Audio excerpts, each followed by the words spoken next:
Well, my story is pretty similar in some ways to those who have already shared their stories over the last several months. I grew up going to Chamberlain Baptist Church.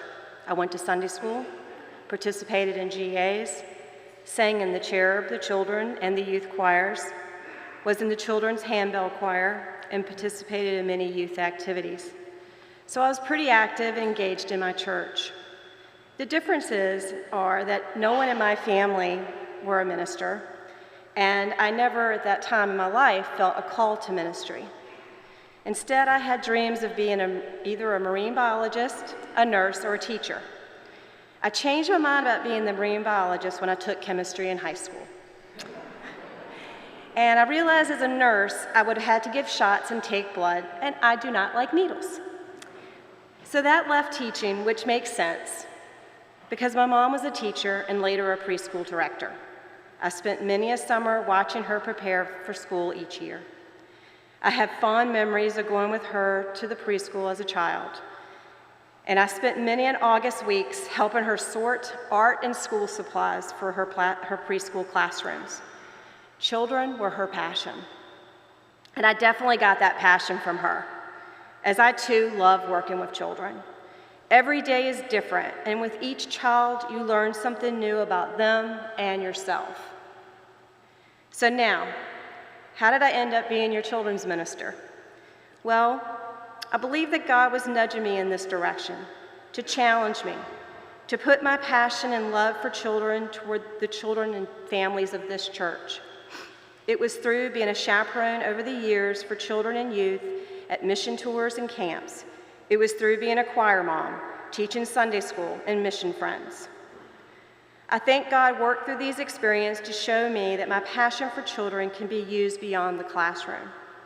It was through these experiences that I experienced God through thin spaces or mountaintop experiences. And one particular summer comes to mind when I chaperoned the youth to Passport in 2013 with Chester. I was going through a difficult time. My parents' health was failing, and they really needed someone to help them with day-to-day things, to encourage them to move to an adult community. I sensed that person was to be me, but I was struggling with the weight of it all. So I decided to escape the responsibility for a week and chaperone the youth at camp. Ironically, that theme of that summer was Tag You Are It. And one of the Bible stories was about Jonah. And just like Jonah, I was run away from responsibilities and the call that God had for me.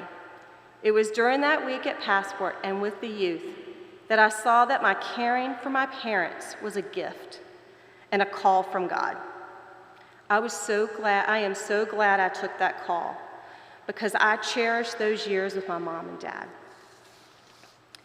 During the summer of 2018, with Beth in college and the other children following right behind, I began to think of what I wanted to do next.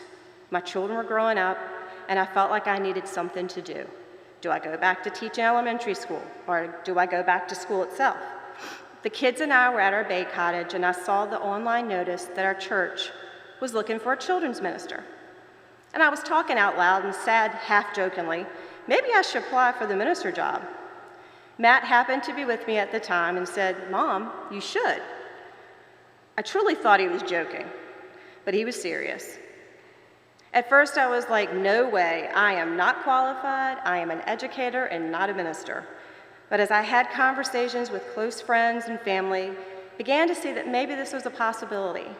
I believe God spoke to me through these people, encouraging me to fulfill my passion for working with children in a new and a challenging way.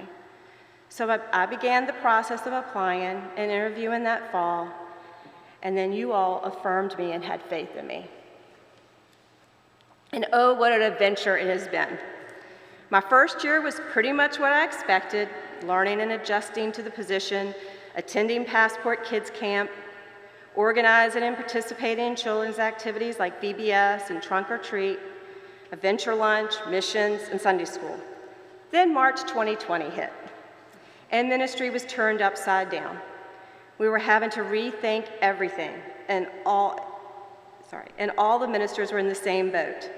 No class, I found out, for ministry during a pandemic. So for about 1.5 years, most things were virtual outside. Driveway visits, church drive-thrus, passport on the plaza. The driveway visits were one of the most meaningful experiences. And it's where I saw God work through these relationships with families. These times were so special because I developed connections with so many of our families and their dogs. And if you didn't know it, I love dogs. Colliers, Fairs, Heislers, the Davises, the Nurs, the Merritts, the Taylors, and so many, many more. A couple of my favorite visits was one when I visited the Nurs. The boys put on parts of the musical Hamilton for me, and they created a playbill and had snacks and everything. Another time was when I visited Carolyn Sewell, and she was so excited to see me and to get her cake pop. And I'll never forget her walking outside in her rain boots. I will cherish these moments with the children, but also the parents. As we shared our fears, our hopes, our struggles of COVID, I hope that I helped them, but seeing and sharing with them surely helped me. Just recently, I was asked to do the hardest thing I've done so far, to participate in Marguerite Boskett's funeral. I was so honored to be asked and wanted to do it for her and her family, but I was scared. As I shared at the funeral, Marguerite and I had known each other for a very long time, and my parents, especially my mom, were friends with Margaret and Chester. As I was preparing, I spoke to God, asking for help, to give me courage to get through it without crying, to make this service beautiful for her and her family. The experience at this lectern was spiritual. I can't explain it, but it was like Christ was holding my hand. And in that moment, I felt like I was doing what God called me to do. Again, thank you, Bostic Phelps family, for asking me to participate and having faith in me. What I'm learning is that ministry isn't easy, but it sure is rewarding. You, River Road Church, are my family. You have supported me these last 3.5 years as your children's minister, and you have supported Scott and I and our family for almost 27 years.